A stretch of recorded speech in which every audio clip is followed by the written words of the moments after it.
What's up guys, Nathan here from Zhulodok Productions, back again with another gold fishing playtest video. This is my Zhulodok Void Gorger Eldrazi Tribal Personal Paper List. If you haven't already seen the full deck that I made for this particular deck, go check that out first, come back to this video so you have an idea of what this deck aims to do. The long and short of it is that we're going to be ramping out Eldrazi's. Now when we measure the success of an Eldrazi Tribal list, we obviously want to be dealing combat damage to our opponents in order to close out the game, but because Eldrazi are typically pretty slow to actually slam the door on a game, what we're going to do for this deck is, or these playtesting sessions, is measure the number of sacrificed permanents on our opponent's boards or destroyed permanents, because that's a much better gauge of the agency that we are removing from our opponents, which will sort of combined with the slower turn lengths. You guys can actually see that maybe the deck doesn't actually win by turn 11 or so, but we were able to control the board along the way. And so really this deck plays more like a control deck, but the actual removing pieces are big monsters on board. Okay, and we will also be assuming that Zhulodok is removed within 2 turns for the first playtesting session and 1 turn for the high interaction playtesting session. So let's hop into the playtester here, and we are looking for at least 3 or 4 lands. We are running 38 lands. It looks like we have a protection piece with Not of This World, a ramp piece with Thran Dynamo, an Excalibur piece.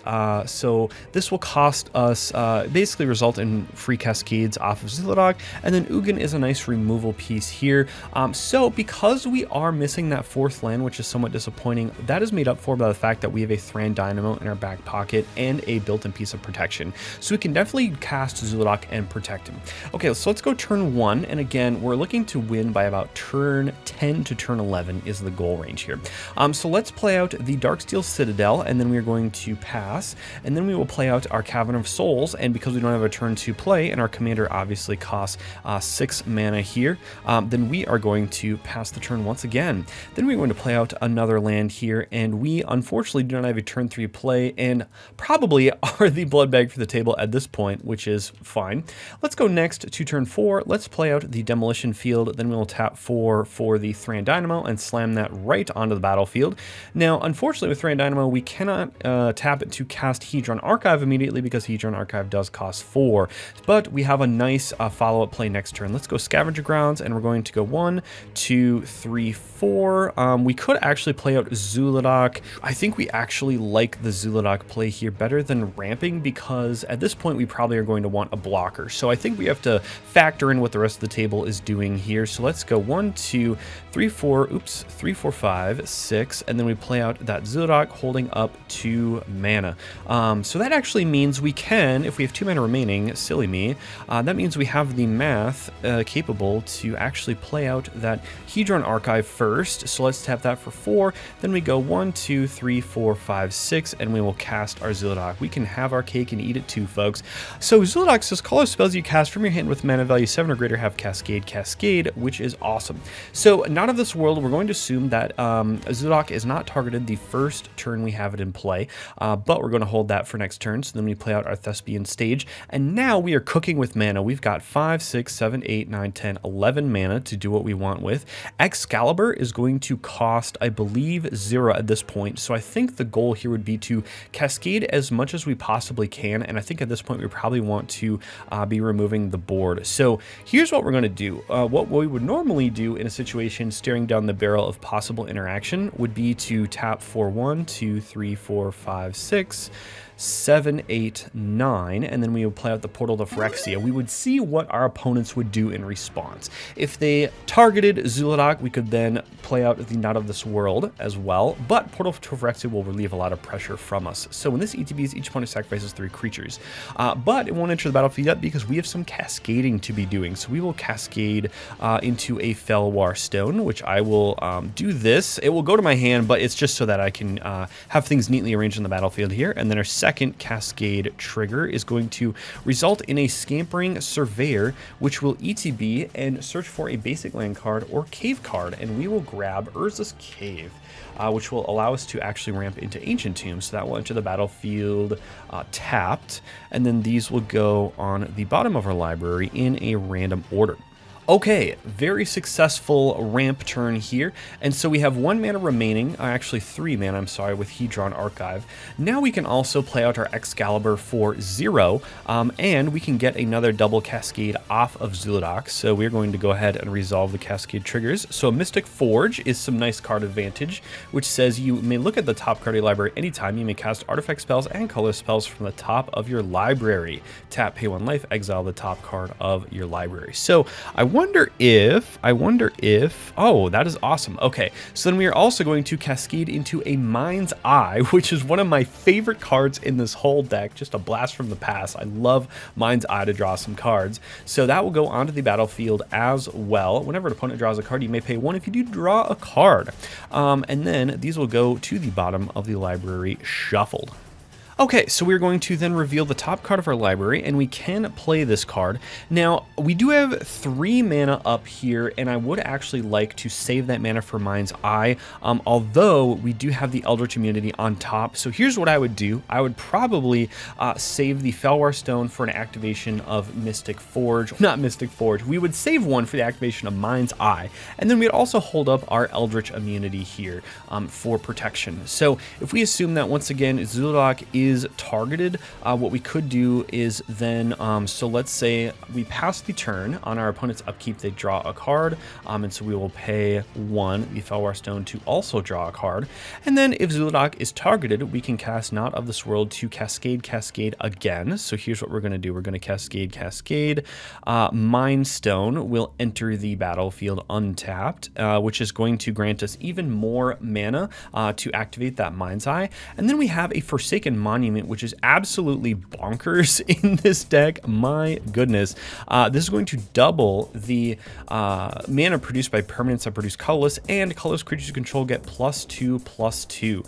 So Scapebrake Surveyor is going to get that +2/+2 in addition to Zhulodok. Now we do have our Excalibur unequipped. It does say equip legendary creature for 2. So what we also could do is maybe before we passed on that turn to equip the Excalibur. I'd also consider the fact that we do want to keep that mana untapped for a potential Mind's Eye activation. We were able to cascade into a Mind Stone, which means we can then tap the Mind Stone on our opponent's turns to then draw another card. And then we will actually go to our turn here. And just to be conservative, we can even assume that Zhulodok was maybe targeted twice or something. And we would, well, we do have the protection spell that we had to draw here, so if we didn't have that available to save Zhulodok, let's assume that it goes back to the command zone, having done a wonderful job of ramping us here. So then we go to our next turn, turn 7. Now we have forced our opponents to sacrifice 3 creatures, but we don't yet have any Eldrazi into play. But here's where we can go crazy. So if we consider the fact that we have in total 27 mana at our disposal right now, with the ability to play the top card of our library, you may look at, oh, you may cast it. Okay, so we're going to pay the 1 life to then exile the top of this, I believe, because I think we have already drawn our card for the turn. So let's move that to exile. Let's reveal what's on the top. Another land. Okay, unfortunate, but that is how it goes. Also, we will gain some life off an Adventurous Fair from our upkeep. So we have Ugin, Eye of the Storms, which is going to be insane removal and card advantage here. Also a Dreamstone Hedron, which will actually be net neutral on mana. So let's go tap the Thran Dynamo to play, or no, let's do this actually, because we can actually just recast Zhulodok for 8, I believe, because we have 27. So if we go 27 minus 8, that leaves us with 19 mana. So let's replay that Zhulodok for 8. So that's going to cost Thran Dynamo, and then let's say 2 of our Mind Stone mana. Then we can cast Dreamstone Hedron and be mana neutral on that. So we will tap 1, 2, 3, 4, 5, 6 for that. Then we can produce 6 mana with the Dreamstone Hedron. So let's go 6 mana, and then we will go 7, 8, 9, and we will cast this. I believe we want to cast this Ugin, Eye of the Storms first. So this will cascade. When you cast a spell, exile up to 1 target permanent that's 1 or more colors. Whenever you cast a spell, exile up to 1 target permanent that's 1 or more colors. And we will probably activate it to draw a card first. Whoa, slow down there, boyo. Editor Nathan here. The astute among you might have noticed that Gameplay Nathan forgot to cascade twice off of the Ugin Eye of the Storm's spellcast. Now, the way that things would have worked out is that Gameplay Nathan would have cascaded into an untapped Thought Vessel, and that would have solved for the extra 2 mana that was needed to cast the Artisan of Kozilek, which Nathan is about to do, which he actually was short by 2 mana had he been tracking the Forsaken Monument mana correctly there. So those 2 mistakes actually cancel out, and we'll assume that in this imaginary scenario, just to keep parity with the rest of the video, that Gameplay Nathan would have declined that second cascade trigger. So that's the editor's note. Back to the video. So let's move its loyalty up to 9 here. Then we will draw a card, gain 3 life. We can play this land, which will ETB and surveil 1. So let's do that. We can also okay. So Thought Vessel can probably go on to the into the graveyard because we really want to be drawing threats here, and we'll also look at the top with Mystic Forge. Okay, unfortunately a blast zone, but now what we can do is play 1, 2, 3, 4, 5, 6, 7, 8, 9, 10, and then we can play out our Artisan of Kozilek. When you cast a spell, you may return target creature card from your graveyard to the battlefield. So I don't believe we have any creatures in our graveyard at the moment, but we might have had to block with a Scampering Surveyor or something. So here's where it just comes to limitations of the Goldfishing playtest environment. So Annihilator 2, 10, 9, and then we will cascade twice off of Zhulodok here. So let's cascade into a Spawnbed Protector, which is awesome at the beginning of your end step. Return to 1 target Eldrazi card from your graveyard to your hand, create 2 Scions, and then we'll do our second cascade here. Desecrate Reality, my goodness. For each opponent, exile up to 1 target permanent that player controls with an even mana value, and unfortunately we won't get the Adamant trigger. So that will go to the graveyard. These will go to the bottom of the library, shuffled, and then Spawnbed Protector will enter. Now Spawnbed Protector is going to activate on our end steps, so let's put him right over. We got to rearrange our board just a little bit here, folks. So as we move to our end step, we won't have the ability to pay mana into Mind's Eye to draw cards, but we will get the Spawnbed Protector trigger. So again, no Eldrazi's in the graveyard, but maybe, you know, one of them has been destroyed, or maybe even Zhulodok has been the target of a destroy spell on our turn. You never know. At the beginning of your end steps, we're going to do that, and then we're going to create 2 Eldrazi Scion creature tokens. So let's do that, and then we will create a token copy.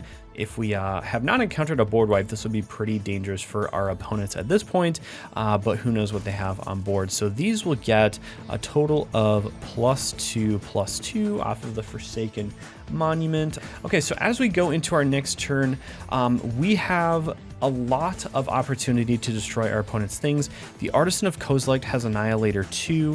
The Ugin Eye of the Storms is going to be exiling things as we cast all of these colorless spells.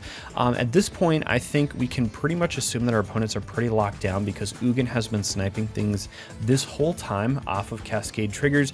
So as we move to, you know, cast our Skittering Invasion, and then maybe an Endbringer, and then even an Eldritch Immunity overloaded as well, because we have all the mana to do that. At this point, we can really assume that Ugin has been able to snipe all of our blockers out of the board, and we're going to be able to cascade into at least, you know, 2 more spells. Soul Ring, let's see, Ulamog's, oh wait, no, that wouldn't work. We'd have, okay, so Soul Ring and Stone Speaker Crystal, and then Ugin triggers more. We would draw a card with Ugin's activation. Meanwhile, at the same time, we can see the top of our deck. Flare of Loyalties, you know, we could also cast that if we were to hold back Endbringer or something like that. So at this point, I think what we would assume is victory by about turn 8 or turn 9, given how many things we can remove. Okay, so that will conclude game 1. Let's move into game 2, where we will assume Zhulodok is always removed within 1 turn. So let's go Grey Havens, and then we also have a ramp piece here with Prismatic Lens. We have a bounce line with Aired Archway. These are looking really good. Some late game plays here, and we've got a Scry land. So this is the perfect opener We are going to start the game here. So Hidden Grotto is going to surveil 1. So let's do that. Rogue's Passage. Do we want to be drawing lands here? I think we have 5 lands plus an Aired Archway. So let's move that to the graveyard. I think we want more fuel. And then we will go next. And then we will go the Grey Havens, Scry 1. Dreamstone Hedron, absolutely keep on top. And then we will go 2 mana into a Prismatic Lens there. Then we'll go next turn. So let's go War Room. And now we can cast something for 4. I think we can actually just activate the War Room 1, 2, 3, and then tap, and we'll pay 0 to then draw a card. Awesome, awesome. And then we would go next turn, turn 4. It's perfect time to play a tapped land. So I think we'll bounce the Hidden Grotto back with the Aired Archway trigger, which will enter tapped, but obviously tapping it in response. Then we will pay 4 mana into our Stone Speaker Crystal, and it's a little bit of graveyard hate there. So then we will go next turn, and here's where we can pop off pretty hard. So let's go Hidden Grotto, Surveil. Let's see, actually no. When you cast a colorless spell with CMC 7 or greater, you may sacrifice Sanctum of Ugin. So this is good in the late game when we want to be searching up fuel instead of having a land in play, but I think for now we still want to be fixing our hand as much as possible. So here, let's go Hidden Grotto to surveil 1. Kozilek, I think we just keep Kozilek is godlike. Let's go 1, 2, 3, 4, 5, 6, 7. So if we go Dreamstone Hedron, so we have 1 floating, then we can tap. Let's use 3 plus, so we have 4 floating. So let's go Felwar Stone. And now that puts us down to 2, and we have 3 remaining here, which is totally fine.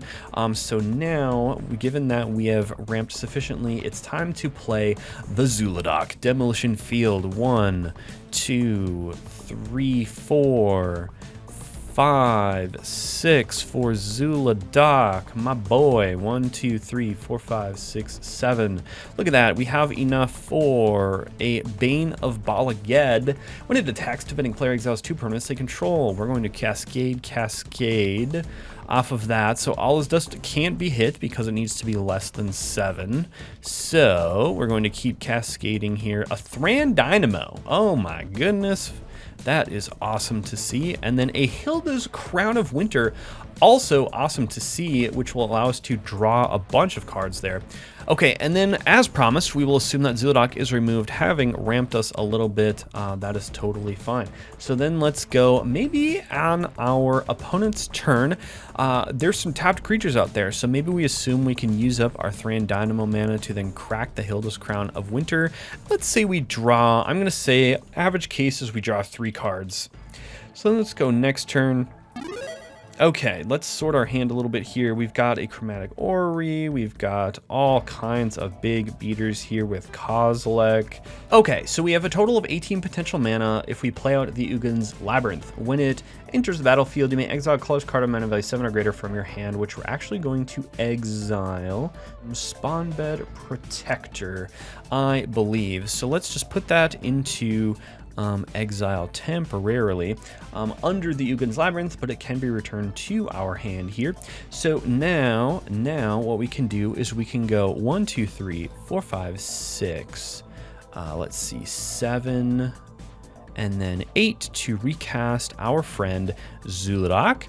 We're going to lead with Chromatic Orrery, which taps for 5 mana. So that's going to consume 7 of our 10. We're going to cascade off of that. We're going to hit a Mind's Eye. Heck yes, brother, heck yes. Then we will hit a Palladium Mirror, and then Seagate Wreckage will go to the bottom. We have an additional 8 mana that we can use here with our 3 floating plus the Chromatic Orrery. So let's use our 3 floating and tap the Chromatic Orrery to play out our Mystic Forge. And that will allow us to play from the top here. And let's see, so we're going to have 4 floating off of that. And we have a Breaker of Armies on top here. I do like to play Breaker of Armies next turn.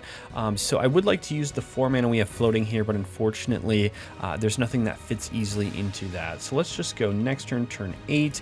Now we will play out our Mycosynth Gardens, which can become a Thran Dynamo. Honestly, not that bad to pay 5 into that. But if we then consider that we have 26 mana, so we can play Kozilek, the Great Distortion. Oh wait, no, hold on. We want to play Breaker of Armies first. Draw the extra card off of Kozilek the Great Distortion. 18 mana remaining, so we're gonna Cascade. We hit the One Ring. Oh my god. Let's see. The Iron Crag. Okay, another mana rock here.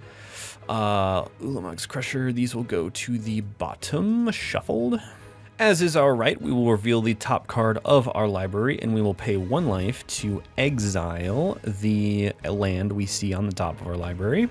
All right, and then we will reveal the next one, Devour of Destiny. Okay, so let's go ahead and draw a card with the One Ring, I suppose. Draw that card.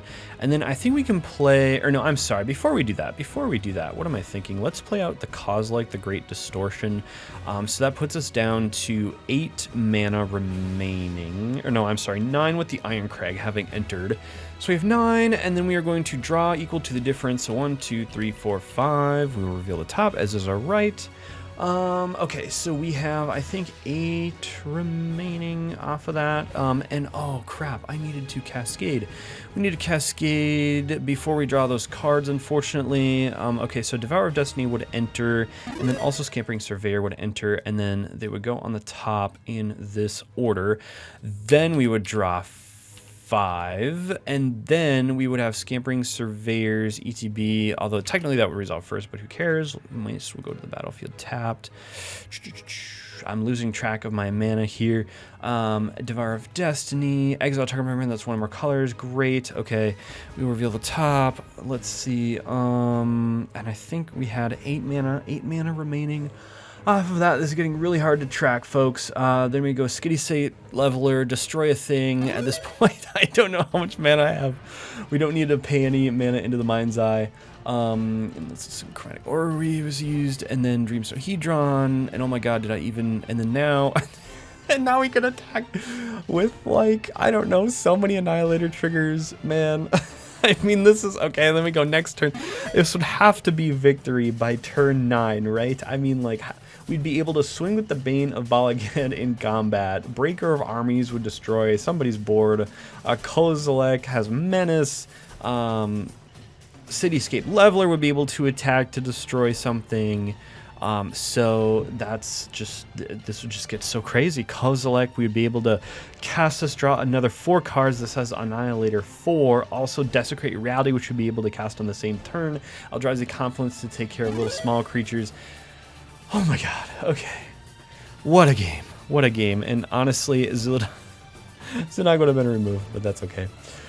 Oh man, okay, so again, both games I think can demonstrate that left uninterrupted with no artifact wipes or heavy artifact hate, this deck can definitely win by about turn 9, certainly turn 10.